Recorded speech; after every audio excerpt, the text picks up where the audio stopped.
우리는 하나님 나라 안에서 살고 있는 사람들입니다. 그래서 하나님 나라 안에 의를 따라 살아야만 되는 사람들이 우리들입니다.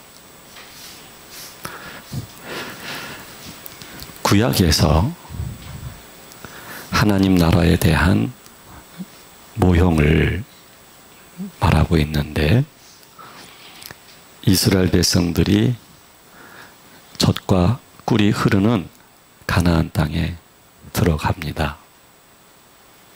이 가나안 땅은 하나님의 실제적 나라의 모형인 것입니다. 이 가나안 땅은 하나님의 의가 있는 땅입니다. 이 가나안 땅은 하나님의 백성만이 살 수 있는 땅입니다. 그래서 가나안 땅에 살고 있는 주민들을 한 사람도 살려두지 말고 다 죽이라, 이렇게 말씀을 하신 것입니다. 하나님의 의가 있는 하나님의 나라이기 때문인 것입니다. 그래서 그 땅은 하나님의 백성이 있고 하나님의 의가 있고 하나님의 다스리심이 있는 것입니다.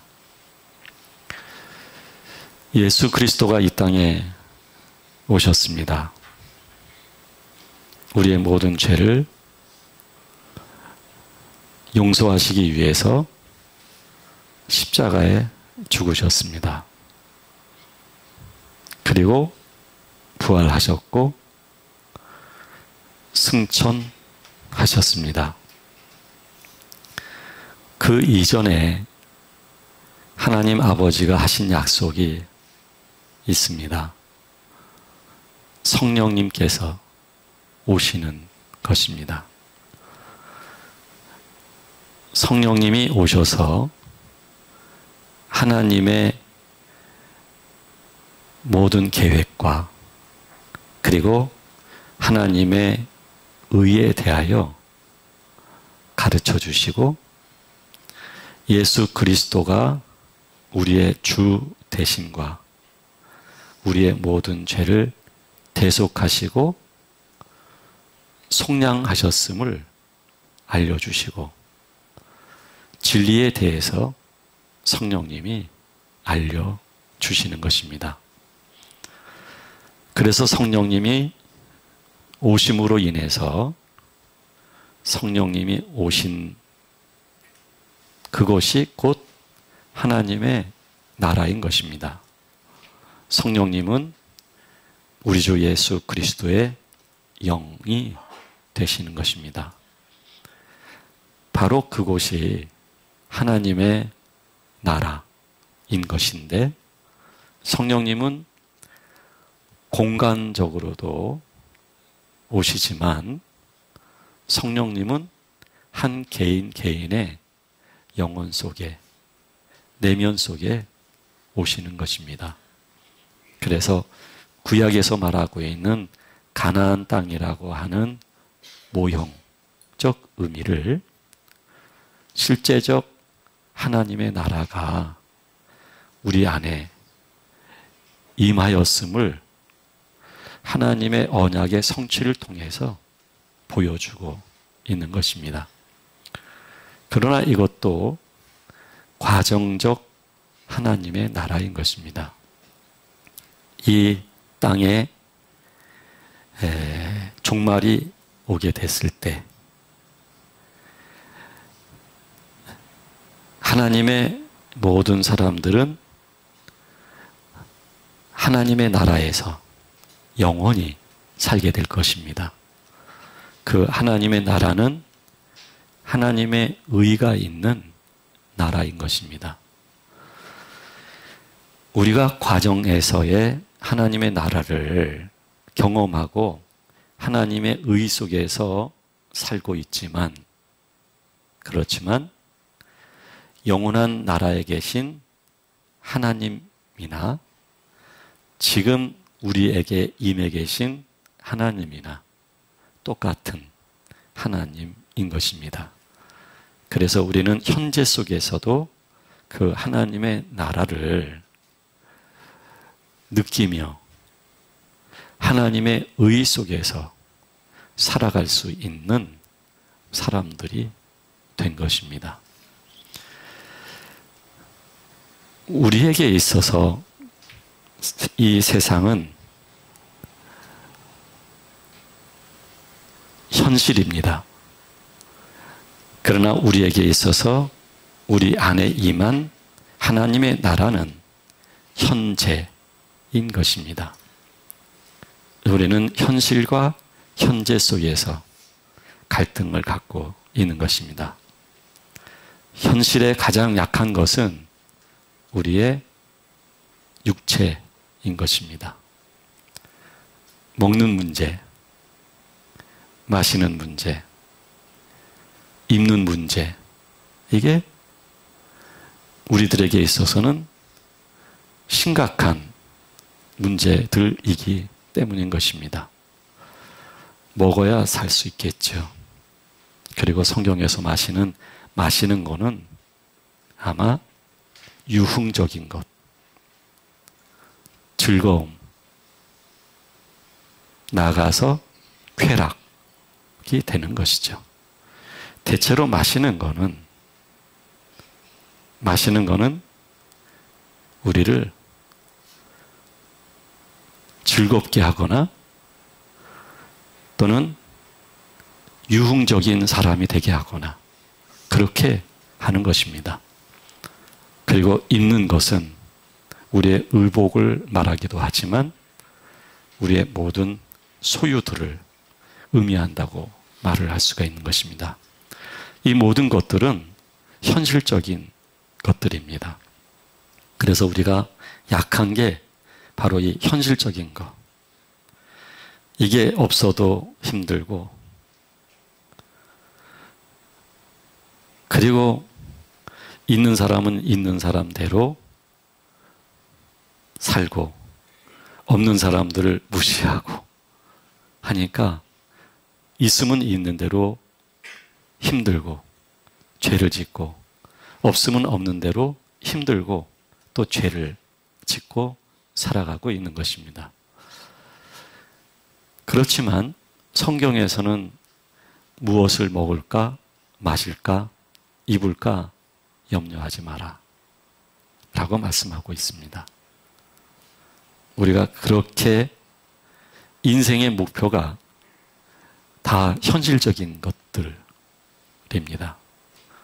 힘들어하는 이유도 다 현실적인 것들입니다. 그것 때문에 힘이 들고 염려하고 괴로워하는 것입니다. 그런데 우리 주님이 하시는 말씀입니다. 그런 것들은 이방인들이 구하는 것이다. 이방인들이라는 얘기는 하나님을 알지 못하는 사람들이 구하는 것이다 라는 것입니다. 우리는 하나님을 아는 사람들로서 이 세상의 현실적인 것들에 우리는 집착하며 살아가는 사람들이 아니라는 얘기예요. 왜냐하면 하나님께서 우리들에게 있어야 할 바를 아신다고 말씀하고 계십니다. 우리에게 필요한 것을 아신다고 말씀하고 있습니다. 지금 내가 살고 있는 요만침 감사할 수는 없는지요? 요만침. 왜냐하면 그 요만침이 사실은 우리를 현실적인 사람이 되게 하지 않아요. 현재적인 사람이 되게 합니다. 부족할 때, 없을 때, 힘들 때 우리가 많이 괴로워하지요. 그래서 이 대목에서는 그렇게 말씀드리고 싶어요. 힘들어해야 한다면 마음껏 힘들어 하시라고 말씀드리고 싶어요. 정말 폭발해야 될 것 같다고 한다면 다만 가족들 괴롭히지 말고 혼자서만 폭발하십시오. 저는 그렇게 생각해요. 요만침이 됐든 이만침이 됐든 이 모든 것들은 하나님이 이스라엘 백성들을 적과 꿀이 흐르는 가나안 땅으로 인도하시는 하나의 수단으로 사용하신 것처럼 우리를 현실적인 존재가 아니라 현재적인 존재가 되도록 하시기 위해서 하나님은 수단으로 삼는 거예요.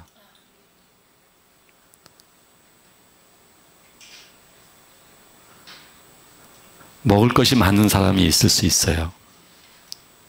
근데 마실 줄 모르는 사람이 있어요, 또. 입을 줄 모르는 사람이 있고요. 그러니까 모든 사람들이요, 물질적으로만 생각하면 참 곤란해요. 다 뭔가 부족함이 있어요. 불만이 있어요. 뭔가 살기 힘든 게 있어요. 근데 있어야 돼요.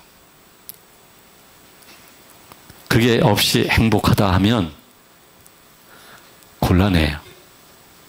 정말 없는데 주 안에서 행복하다면 현재적인 사람으로 하나님 나라 안에서 하나님의 의 속에 살아가는 사람이에요.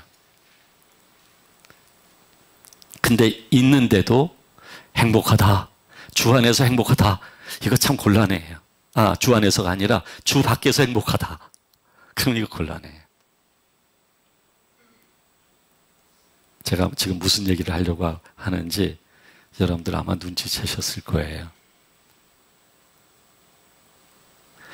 요만침이 있어서 내가 정말 이거 때문에 못 살겠다라고 한다면 살 수 없음에 대해서 스스로 갈 때까지 가야 돼요.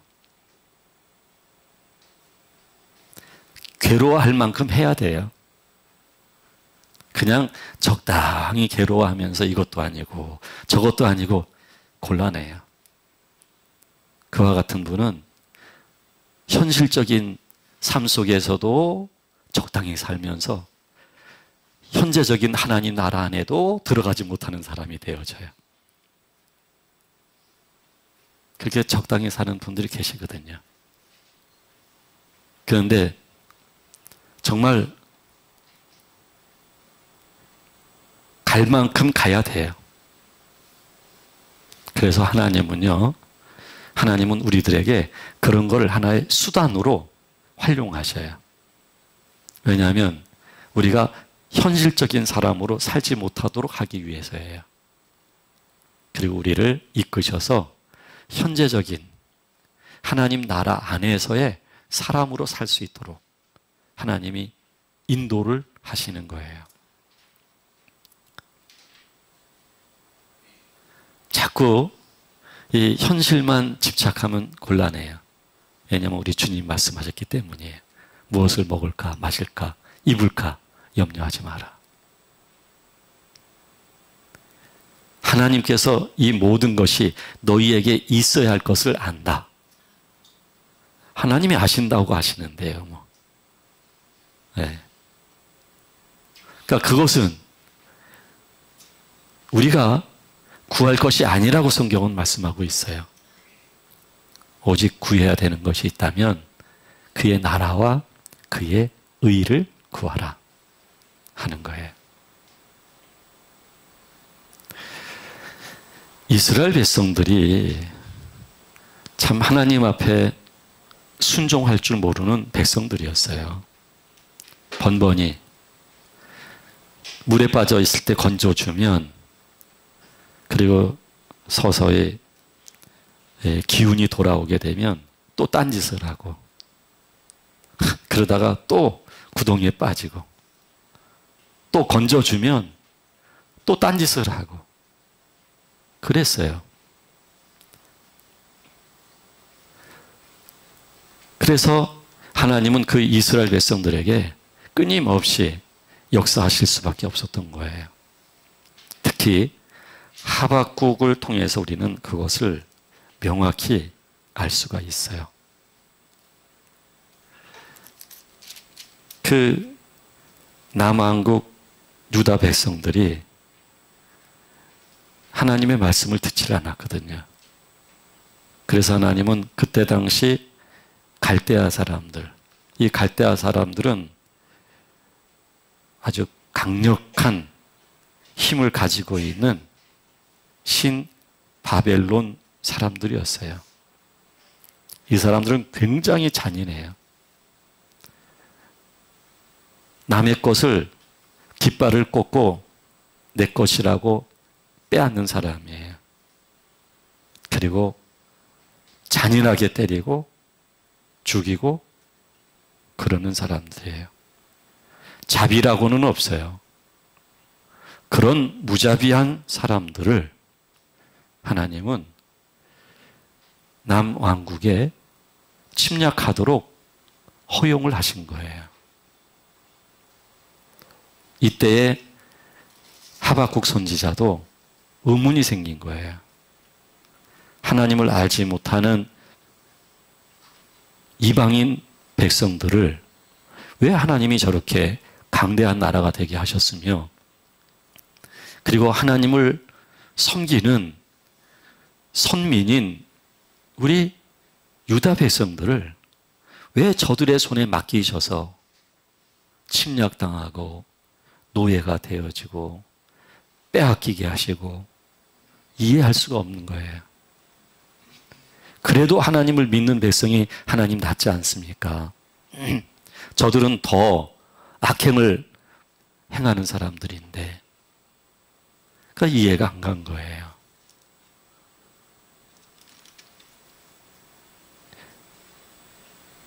믿음 있는 사람들은 하나님의 의로 살아가는 사람들이거든요. 하박국 선지자가 나중에 하나님의 뜻을 알게 된 거예요. 그래서 하박국 선지자가 아주 과감한 고백을 드려요. 하나님, 이 유대 백성들을 속히 부흥케 하소서. 즉, 갈대아 사람들이 쳐들어오는 그것이 하나님의 뜻이라고 할 때에 그러면 그렇게 하십시오. 그것이 우리의 창자를 녹이고 우리의 온 몸을 두렵게 만드는 일에는 틀림이 없지만, 그럼에도 불구하고 그것이 유다 백성들에게 필요하다면 그렇게 하십시오. 왜냐하면 유다 백성들은 그렇게 하나님이 허용하시고 인도하시지 않으면 하나님을 알고 하나님 나라 안에서 하나님의 의를 따라 살아갈 수가 없기 때문에, 그래서 갈대아 사람들, 그 잔인한 아주 무시무시한 사람들을 통해서 하나님의 역사를 하시고자 하는데, 그것을 통해서 유다 백성들이 하나님 나라 안에서의 그 의를 따라 살 수만 있다고 한다면 그렇게 하십시오. 이렇게 고백을 한 거예요.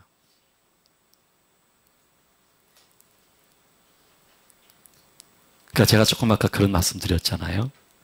적당히 힘들어하면 적당한 사람이 되어져요.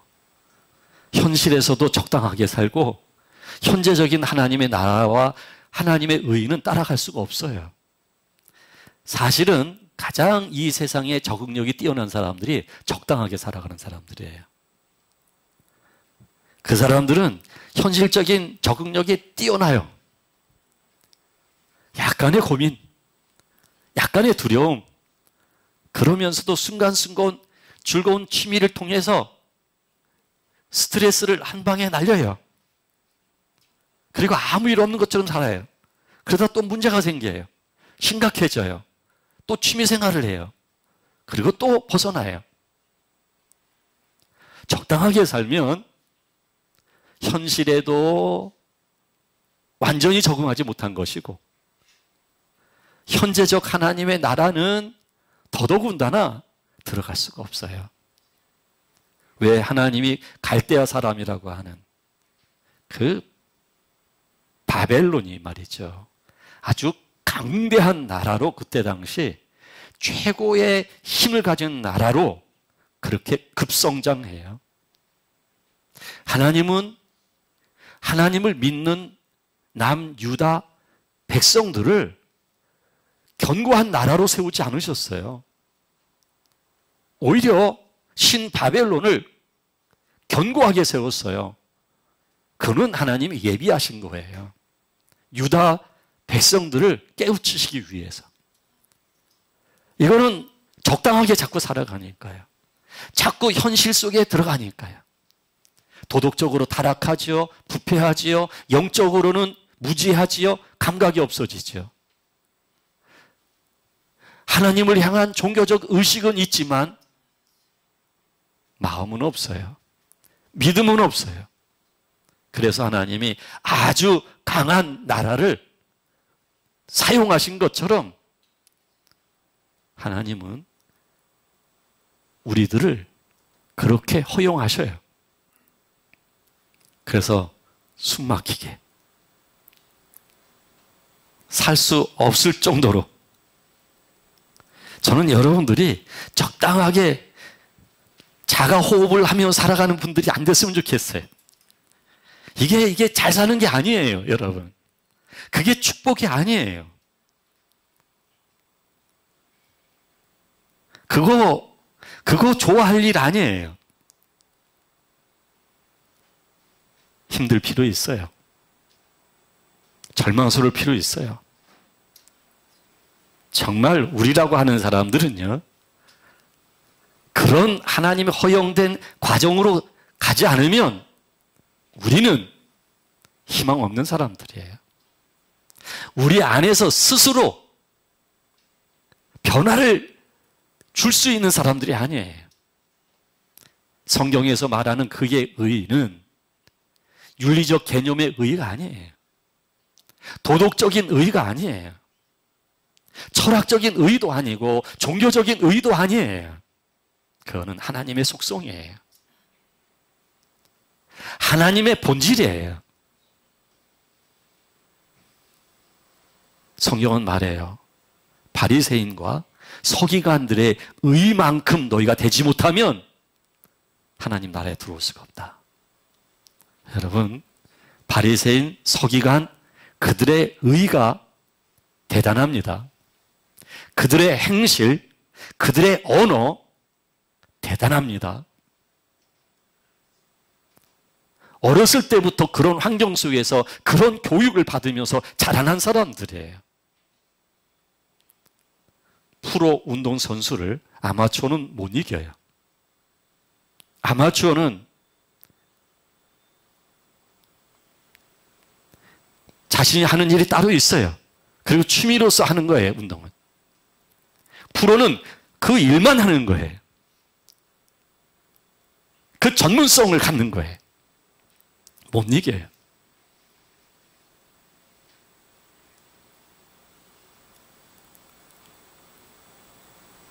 그래서 하나님께서는요, 우리들을 너무나 잘 아시기 때문에 적당해서는 될 수 없기 때문에,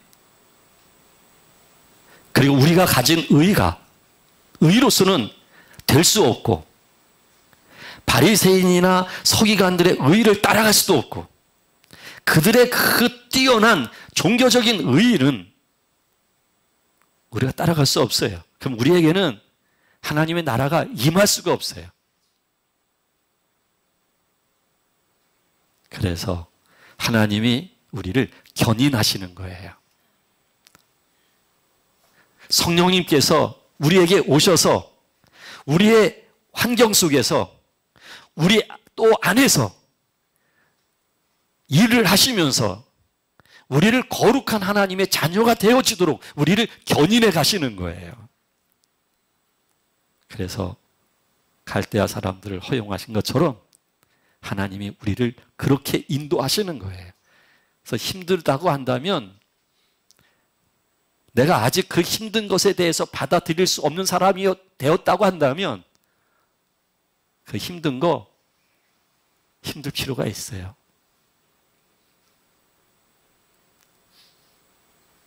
그게 바로 하박국 선지자가 수년 내에 우리를 부흥케 하옵소서 이 말이에요. 갈대아 사람들이 빨리 쳐들어오게 하십시오. 쳐들어오라고 얘기하지만 두려운 거예요. 살이 떨리고 뼈가 떨리는 거예요. 오시옵소서. 왜? 그거밖에는 이스라엘 백성들이 회복될 수 있는 길이 없으니까요. 그거밖에는 희망이 없으니까요. 그래서 심지어는 그런 얘기까지 합니다. 내가 들었으므로 뭘 들었느냐 하면 하나님의 이 유다 백성을 향한 구속의 계획, 그걸 들음으로 내 창자가 흔들렸고 그 목소리로 말미암아 내 입술이 떨리고 무리가 우리를 치러 올라오는 환난 날을 내가 기다리며 썩이는 것이 내 뼈에 들어왔으며 내 몸은 내 처에서 떨리고 그러하다고 말을 하는 거예요. 이게 지금 두 가지 마음이에요. 하나는 오라고 하는데 두려운 마음이 있어요. 근데 또 하나는 회복에 대한 희망이 생기니까 이 두 가지 감정이 교차하는 거예요, 지금. 이 두 가지 감정이.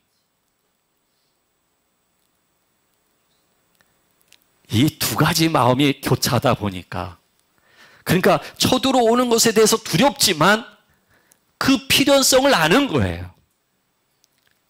나에게 우리 유다 백성들에게 필요하다는 걸 아는 거예요. 그래서 인정하는 거예요. 내게 힘든 일이 있는 것을 인정하는 거예요. 내가 지금 이러한 삶을 인정하는 거예요. 그 두 가지 마음이 묘하게 흐르는 거예요. 그러다 보니까 하박국 선지자가 마침내 이런 고백까지 하는 거예요. 비록 무화과 나무가 무성하지 못하며 포도나무에 열매가 없으며 감람나무에 소출이 없으며 밭에 먹을 것이 없으며 우리의 양이 없으며 외양간에 소가 없을지라도 그렇다 할지라도 나는 여호와로 말미암아 즐거워하며 나의 구원의 하나님으로 말미암아 기뻐하리로다. 이 고백을 하는 거예요. 이 고백을. 이 고백이 말이죠. 그냥 나오는 고백이 아니에요. 신바벨론의 침략을 통한 죽음의 사선까지 넘나드는 그런 엄청난 시련과 환난을 통과하면서 현실적인 나를 놓게 되면서 나의 욕심을 놓게 되어지고 나로서 살았던 나를 놓게 되면서 그러면서 그리스도를 알아가게 될 때 그 그리스도를 향한 새로운 소망이 넘치게 될 때 이와 같은 고백이 가능한 거예요. 그래서 마침내 물질이 나의 힘이고 세상의 그 살아가는 행복의 조건들이 나의 힘이었던 사람인데 이런 고백까지 하잖아요. 주 여호와는 나의 힘이시라. 나의 발을 사슴과 같게 하사 나를 나의 높은 곳으로 다니게 하시리로다. 이런 고백까지 마침내 하는 사람이 된 거예요. 자, 이거를 신약적으로 사도 바울은 어떻게 표현하고 있느냐면요. 나도 육체를 신뢰할 만하며 만일 누구든지 다른 이가 육체를 신뢰할 것이 있는 줄 생각하면 나는 더욱 그렇다. 나는 8일 만에 할례를 받고 이스라엘 족속이요 베냐민 지파요 히브리인 중에 히브리인이요 율법으로는 바리새인이요 열심으로는 교회를 박해하고 율법의 의로는 흠이 없는 자라. 그런 자라는 거예요. 현실적인 사람으로서는 완벽한 사람이에요. 완벽한 사람. 그러나 무엇이든지 내게 유익하던 것을 내가 그리스도를 위하여 다 해로 여길 뿐이다. 이 고백을 하는 거예요. 또한 모든 것을 해로 여김은 내 주 그리스도 예수를 아는 지식이 가장 고상이기 때문이라. 내가 그를 위하여 모든 것을 잃어버리고 배설물로 여김은 그리스도를 얻고 그 안에서 발견되려 합니다. 이런 고백을 하는 거예요. 이게 믿음의 길이에요. 이것이 바로 현재적 하나님의 나라 안에서 하나님의 의를 쫓아 살아가는 사람이에요. 자기를 버렸는데요. 현실적인 무엇을 먹을까 마실까 입을까 이 모든 것을 쫓는 그런 사람을 버렸는데요. 그거를 오히려 배설물처럼 여겼는데요. 그러니 누가 조금 기분 나빠하는 소리를 했다고 해서 내 마음에 동요가 생기겠어요? 그게 내가 감정 상할 일이에요? 내가 옳으니 그러니 시시비비를 따질 일이 되겠어요? 내가 조금 불편하고 힘들고 몸이 아프다고 할지라도 그것이 내가 절망스럽고 슬퍼할 만한 일이 되겠어요? 그 모든 것들을 그리스도를 얻기 위하여 해로 여기게 되었는데요. 그래서 내가 그리스도를 알게 되었고, 그래서 나는 죽고 내 안에 사시는 이가 그리스도가 됨으로 인하여 의인은 그리스도의 속성으로서 그리스도가 내 안에 사심으로 인하여 그리스도의 의가 내게 충만하게 된 것이죠. 그래서 사람이 할 수 없는, 사람은 도덕적이고 윤리적인 의는 행할 수 있고 조금 더 나아가 철학적인 의도 행할 수가 있어요.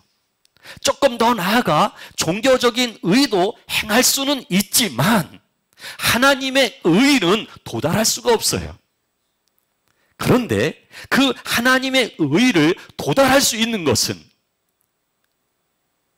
이 모든 것을 해로 여기고 그리스도를 얻음으로 인하여 나는 죽고 내 안에 그리스도가 살게 될 때에 내 안에 그리스도가 계심으로 인하여 그리스도의 의가 넘치게 된다는 거예요. 그러면 참 신기해요. 참을 수 있어요. 온유해질 수 있어요. 부드러워질 수 있어요. 제가 그런 얘기를 들어요. 옛날에는 무서웠대요. 근데 지금은 부드러워지셨대요. 누가? 우리 가족이. 하나님을 믿으면서 이런 변화가 있어야지요. 이런 변화가. 그게 현재적 하나님 나라 안에서 내가 하나님의 의로운 사람이 되다 보니까 그런 거예요. 현실적인 나로 살 때는 그걸 몰랐어요. 근데 그것을 알다 보니까 이게 단순히 지적인 동의로 아는 게 아니에요. 그냥 인격적으로 내 안에 그리스도가 들어오심으로 인해서 내 안이 편안하게 된 거예요. 참 믿음이 있다는 게 얼마나 행복한 일이에요. 믿음이 있다는 게. 믿음이 있음으로 불안하지 않아요. 믿음이 있음으로 편안해요.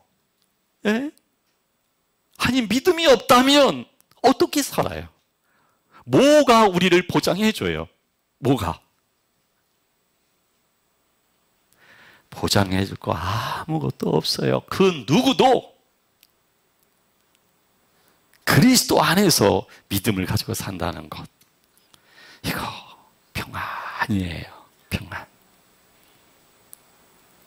저는 여러분들이 의의 개념 그리고 의가 어떠한 선한 것들인가에 대한 연구 그런 것을 여러분들에게 말씀드리는 게 아니에요. 다만 여러분들의 내면 속에 그리스도가 사시면 돼요. 하나님의 다루심 속에서 힘들고 절망스러운 것 인정하고 받아들일 필요가 있어요.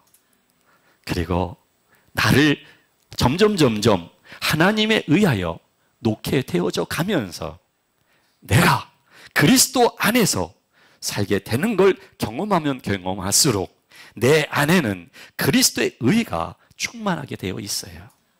그래서 온유한 사람으로 가까운 가족에서부터 전혀 알지 못했던 모든 사람들에게까지 그리스도의 마음으로 친절할 수 있어요. 원수처럼 여기지 않아요. 왜? 내 마음을 지배하는 분이 더 이상 내가 아니라 그리스도이시기 때문이에요. 내 마음을 지배하시는 분이 그리스도이기 때문에.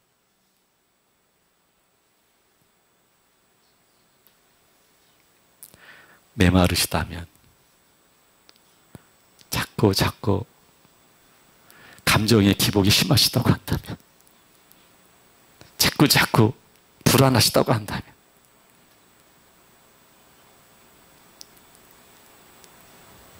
개인 따라 다르지만 갈 만큼 가야 될 사람 가야 되고 꼭지점까지 가야 되고, 어떤 사람은 이미 경험했기 때문에 조금만 묵상하면서 그리스도를 향하여 자신의 마음을 더 드리는 고백을 한다면 육신의 감정들은 씻겨져 내려갈 것입니다. 그리고 주의 평화 속에 살게 될 것입니다. 기도하겠습니다.